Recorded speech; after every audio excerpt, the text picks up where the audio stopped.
అభ్యర్థి మన అన్న సంజయ్ అన్న గారిని మాట్లాడవలసిందిగా కోరుతున్నాను.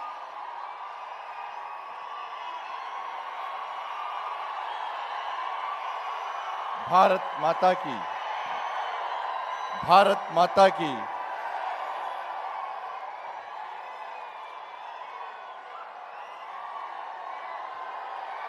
భారత్ మాతా. ఆగండి ఆగండి ఆగండి, ప్లీజ్ ప్లీజ్ ప్లీజ్. నేను మాట్లాడేద్దాం, మోడీ గారు వస్తే మధ్యలో ఆపాల్సి వస్తుంది అన్న. Please please.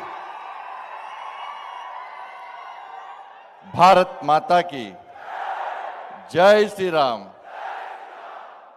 వీళ్ళనేమో గట్టిగా పడుతుంది, నేనేమో తక్కువ పడుతుంది. అవునా కదా? ఈ సౌండ్ ఉంటుందా అన్న? జగిత్యాల గడ్డ అంటే, కరీంనగర్ ఉమర్ జిల్లా అంటే ఒక్కసారి మనకు గుర్తు రావాలన్నా, నక్సలైట్ల చేతిలో ప్రాణ త్యాగం చేసినటువంటి షహీద్ జితేంద్రనకు పురుడు పోసిన గడ్డన్న ఇది. రామన్న గోపన్నలు బలిదానటువంటి పవిత్రమైన గడ్డన్న ఇది. నా మధుసూదన్ గౌడ్ ప్రాణ త్యాగం చేసేటువంటి పవిత్రమైన గడ్డన్న ఇది, జగిత్యాల గడ్డ. వాళ్ళు పైకెళ్ళి చూస్తున్నారన్న, అరే మేము దేనికోసం బలిదానం చేస్తామో ఆ కళ సాకారం కాబోతున్నది. అటువంటి నా పవిత్రమైన గడ్డలో మా అన్నదమ్ముల పౌరుషం తగ్గింది అంటే వాళ్ళు భరిస్తారా అన్న? భరిస్తారా? భరిస్తారా? అటువంటి వీరులకు పురుగు పోసినటువంటి గడ్డ మీద ఇలా పిఎఫ్ఐ లాంటి లుచ్చనా కొడుకులు ఇక్కడ అడ్డబెట్టి పాకిస్తాన్ జిందాబాద్ అని చెప్పి నినదీస్తూ ర్యాలీలు తీస్తే వాళ్ళకు ఆర్థిక సాయం చేసుకోవడానికి, వాళ్ళకు సహకరించుకోవడానికి చెవులకెళ్ళి రక్తం కారణ లేదా? కారణ లేదా? మా జితేందర్ అన్న, మా రామన్న, గోపన్న, మధుసూదన్ కూడా చూడాలనే లేదా అన్న? వాళ్ళు చస్తామని తెలుసన్న, వాళ్ళకు చనిపోతామని తెలుసన్న, చంపుతామని వార్నింగ్ ఇచ్చిరన్న, పోస్టర్లు ఇచ్చిరన్న, టైం డేట్ ప్లేస్ డిసైడ్ ఇచ్చిరన్న. కానీ ఈరోజు నా జితేందర్ అన్న, నా మధుసూదన్ గౌడ్, నా రామన్న, గోపన్న జెండాని పెట్టి ఇంకా పోలేదన్న. నమ్మిన సిద్ధాంతం కోసం ప్రాణ త్యాగానికైనా సిద్ధమై నక్సలైట్లు బాడీలో బుల్లెట్ దించినా కూడా చివరి కొన ఊపిరి వరకు భారత్ మాతాకి జై అని ప్రాణ త్యాగం చేసిన నా వీరుని గడ్డ అనేది. అటువంటి గడ్డ మీద నిర్ణయిస్తే ఎట్లుండాలన్నా? ఇస్తారా లేదా? ఇద్దామా లేదా?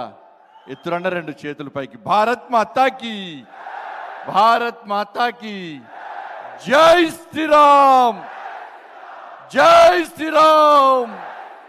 రామ లక్ష్మణ జానకి,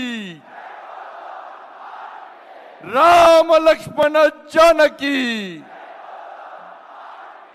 ఎందుకంటే రాముని పేరు చెప్తేనే కాంగ్రెస్ వాళ్ళకు, బీఆర్ఎస్ వాళ్ళకు గజగజ పడుతున్నారు వాళ్ళు. భారతీయ జనతా పార్టీలు రాముని పేరు చెప్పుకొని వస్తున్నారట, ఓట్లు వేయద్దట. అంటే కాంగ్రెస్ పార్టీలు, బీఆర్ఎస్ పార్టీ రాముని వ్యతిరేకిస్తున్నట అన్న. ఇలా తెలంగాణ సమాజం ఆలోచించాలి. భారతీయ జనతా పార్టీ పక్కా బరాబర్ రాముని గుడి కట్టిన పార్టీ.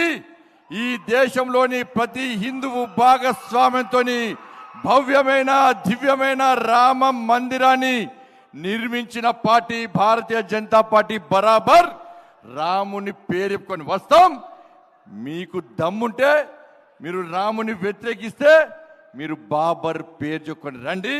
ఇలా తెలంగాణ సమాజం డిసైడ్ చేస్తుంది. రామునికి ఓటైనా, రాముని వ్యతిరేకులకు ఓటైనా తెలంగాణ సమాజం ఆలోచిస్తుంది. అరే ఊరికేనే వచ్చిందా అన్న రాముని గుడి? ఎంతమంది కరసేవకులు బలిదానమైరన్న? ఎంతమంది కరసేవకులు రాముని గుడి కోసం పోయి బలిదానం అయిపోయారన్న?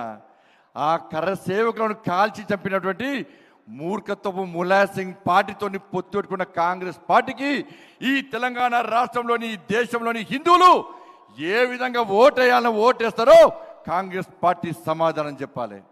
ఇలా నా నరేంద్ర మోడీ ఆ కరసేవకుల బలిదానాన్ని గుర్తించి వాళ్ళ త్యాగాలను వృధా పోనీ అని చెప్పి ఇవాళ భవ్యమైన దివ్యమైన రామ మందిరాన్ని నిర్మించి ప్రాణ ప్రతిష్ఠ కార్యక్రమాన్ని ఈ దేశంలో ప్రతి హిందువుకు చూపేటటువంటి నా మోడీ, నరేంద్ర మోడీ అన్న.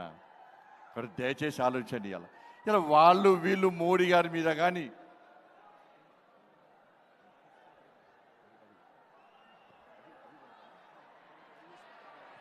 భారత్ మాతాకి నరేంద్ర మోడీ గారు వచ్చారు కాబట్టి అందరూ కూడా వారి స్వాగతం పలకాలి. భారత్ మాతాకి జై శ్రీరామ్, జై శ్రీరామ్.